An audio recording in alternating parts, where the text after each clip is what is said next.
Book 3, Chapter 34. By what reports, rumours, or surmises the citizens of a republic are led to favour a fellow citizen,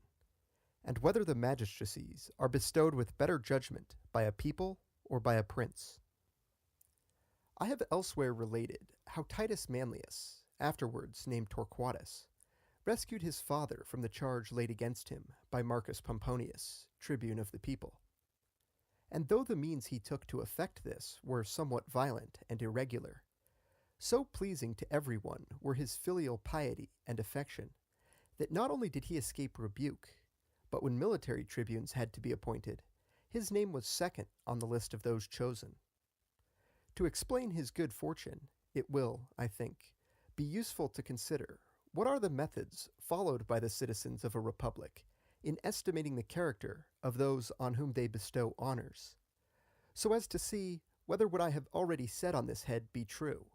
namely, that a people is more discriminating in awarding honours than a prince. I say, then, that in conferring honours and offices, the people, when it has no knowledge of a man from his public career, follows the estimate given of him by the general voice and by common report, or else is guided by some prepossession or preconceived opinion which it has adopted concerning him. Such impressions are formed either from consideration of a man's descent, it being assumed, until the contrary appears, that where his ancestors have been great and distinguished citizens, their descendant will resemble them, or else from regard to his manners and habits, and nothing can be more in his favour than that he frequents the company of the grave and virtuous, and such as are generally reputed wise. For as we can have no better clue to a man's character than the company he keeps, he who frequents worthy company deservedly obtains a good name, since there can hardly fail to be some similarity between himself and his associates. Sometimes, however, the popular estimate of a man is founded on some remarkable and noteworthy action, though not of public moment, in which he has acquitted himself well. And of all the three causes which create a prepossession in a man's favour, none is so effectual as this last. For the presumption that he will resemble his ancestors and kinsmen is so often misleading, that men are slow to trust and quick to discard it, unless confirmed by the personal worth of him of whom they are judging. The criterion of character afforded by a man's manners and conversation is a safer guide than the presumption of inherited excellence, but is far inferior to that afforded by his actions. For until he has given actual proof of his worth,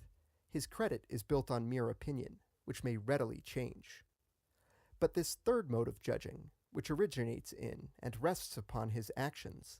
at once gives him a name which can only be destroyed by his afterwards doing many actions of a contrary nature.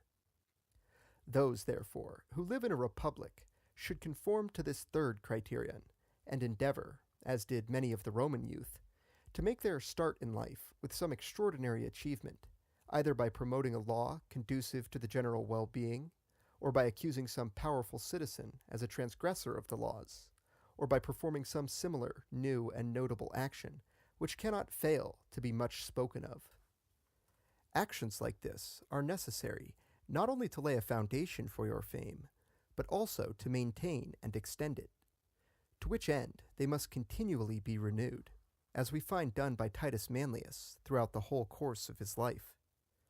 For after winning his earliest renown by his bold and singular defence of his father, when some years had passed, he fought his famous duel with the Gaul, from whom, when he had slain him, he took the twisted golden collar, which gave him the name of Torquatus. Nor was this the last of his remarkable actions, for at a later period, when he was of ripe years, he caused his own son to be put to death because he had fought without leave, although successfully. Which three actions gained for him at the time a greater name, and have made him more renowned through after ages than all his triumphs and victories, though of these he had as large a share as fell to the lot of any other Roman. The explanation of which is, that while in his victories Manlius had many who resembled him, in these particular actions he stood almost or entirely alone. So too with the elder Scipio, all whose victories together did not obtain for him so much reputation as did his rescue, while he was yet young, of his father at the Ticino, and his undaunted bearing after the rout at Cannae, when, with his naked sword, he constrained a number of the Roman youth to swear never to abandon their country, as some among them had before been minded to do. It was these two actions, therefore, which laid the foundation of his future fame, and paved the way for his triumphs in Spain and Africa. And the fair esteem in which men held him was still further heightened when, in Spain, he restored a daughter to her father, a wife to her husband. Nor is it only the citizen who seeks reputation as leading to civil honors who must act in this way. The prince who would maintain his credit in his princedom must do likewise, since nothing helps so much to make a prince esteemed as to give signal proofs of his worth, whether by words or by deeds which tend to promote the public good, and show him to be so magnanimous, generous, and just, that he may well pass into a proverb among his subjects. But to return to the point whence I digressed, I say that if a people, when they first confer honors on a fellow citizen,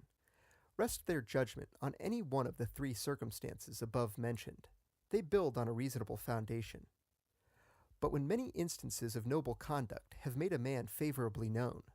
that the foundation is still better, since then there is hardly room for mistake.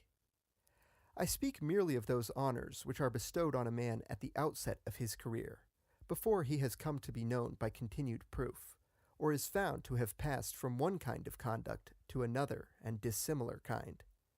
And I maintain that in such cases, so far as erroneous judgments or corrupt motives are concerned, a people will always commit fewer mistakes than a prince. But since a people may happen to be deceived as regards the character, reputation, and actions of a man, thinking them better or greater than in truth they are, an error a prince is less likely to fall into, from his being informed and warned by his advisers. In order that the people may not lack similar advice, wise founders of republics have provided that when the highest dignities of the state, to which it would be dangerous to appoint incapable men, have to be filled up, and it appears that some incapable man is the object of the popular choice, it shall be lawful and accounted honorable for any citizen to declare in the public assemblies the defects of the favored candidate, that the people, being made acquainted therewith, may be better able to judge of his fitness. That this was the practice in Rome, we have proof in the speech made by Fabius Maximus to the people during the Second Punic War, when, in the appointment of consuls, public favor leaned towards Titus Autochilius. For Fabius, judging him unequal to the duties of the consulship at such a crisis, spoke against him and pointed out his insufficiency, and so prevented his appointment, turning the popular favor towards another who deserved it more. In the choice of its magistrates, therefore, a people judges of those among whom it has to choose, in accordance with the surest indications it can get, and when it can be advised, as princes are, makes fewer mistakes than they. But the citizen who would make a beginning by gaining the good will of the people must, to obtain it, perform, like Titus Manlius, some noteworthy action.